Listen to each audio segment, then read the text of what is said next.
Welcome to the 4th episode of Boozy by the Plaid Cook. Today we're making something that combines two of the best things in the world, beer and cheese, for some beer cheese dip, and some soft pretzels to act as a vehicle for all that cheesy goodness. My mouth is already watering just thinking about this, so let's dive in.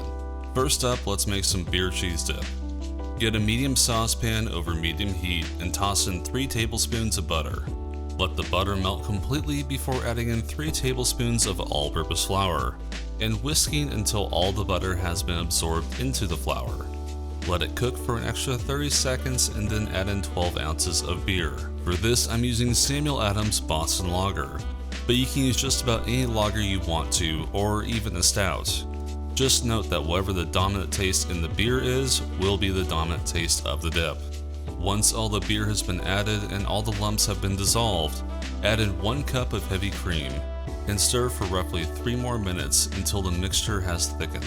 Then add in 1 1/2 teaspoon Worcestershire sauce, 2 teaspoons stone ground mustard, 3/4 teaspoon garlic powder, 1/2 teaspoon kosher salt, 1/8 teaspoon cayenne pepper, and 1/4 teaspoon black pepper. Mix everything in and then add in 16 ounces of shredded sharp cheddar cheese, a handful at a time while mixing it in. Make sure everything is well combined, and there is your beer cheese dip.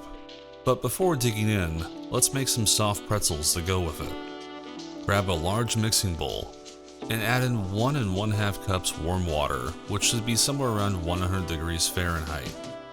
1 tablespoon of sugar, 2 teaspoons of kosher salt, and 1 packet or 2 1/4 teaspoons of active dry yeast. Let it sit for 5 minutes to let the yeast activate. After the 5 minutes are up, add in 4 1/2 cups of all-purpose flour and 2 ounces of melted unsalted butter. Now it's time to take the hands-on approach and mix the dough with your hand until a shaggy dough ball starts to form. Then dump out onto a work surface and knead until you get a dough ball that bounces back when it's poked. Take your dough ball and plop it into an oiled container. Then cover it with plastic wrap and let it proof for about 1 hour or until it has doubled in size. While the dough is proofing, line 2 pans with parchment paper that will still not tear easily. I seriously need to use some scissors to cut this. Then lightly coat the paper with a neutral oil. When the hour is up and the dough has risen, remove the plastic wrap, knock it down, and dump it onto a work surface. Shape the dough up a little, then cut it into 8 triangle pieces, kind of like a pizza, but we're not making pizza. Pizza. Okay, I'm getting distracted. Once you have your little triangles, start to roll each one out by keeping the top point of the triangle in the center.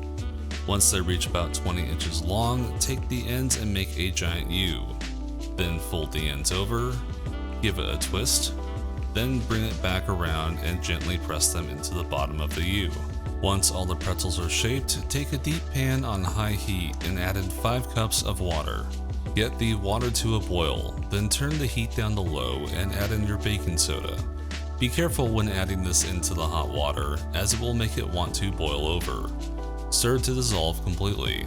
Take each of your pretzels on a spider or a large flat spatula and dip them into the hot water for about 30 seconds each. This helps give them the pretzel texture, and this is a step you do not want to skip. Place the dipped pretzels on a pan and brush them down with a mixture of 1 egg yolk and 1 tablespoon of water to give them the golden brown look. Also, we cannot forget some flaky salt to top them off, for which I'm using kosher salt, but just about any flaky salt will do. Place these in a 450 degree oven for 12 to 15 minutes until they are golden brown. When they are done baking, pull them out of the oven and take a gander at the masterpiece of soft pretzels that you have created. And there you have it, the perfect game-ready snack for everyone, or just for you since beer cheese dip is wicked good. I'm just going to take some of this soft pretzel and dunk it in the goodness that is beer cheese, and behold all that is beer cheesiness.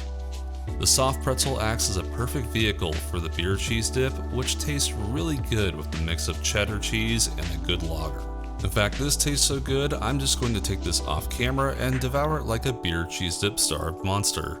But if you enjoyed this video or liked the recipe, then consider giving it a like down below. Click that subscribe button if you haven't, and leave me a comment about what you think of the recipe, and I'll see you in the next one.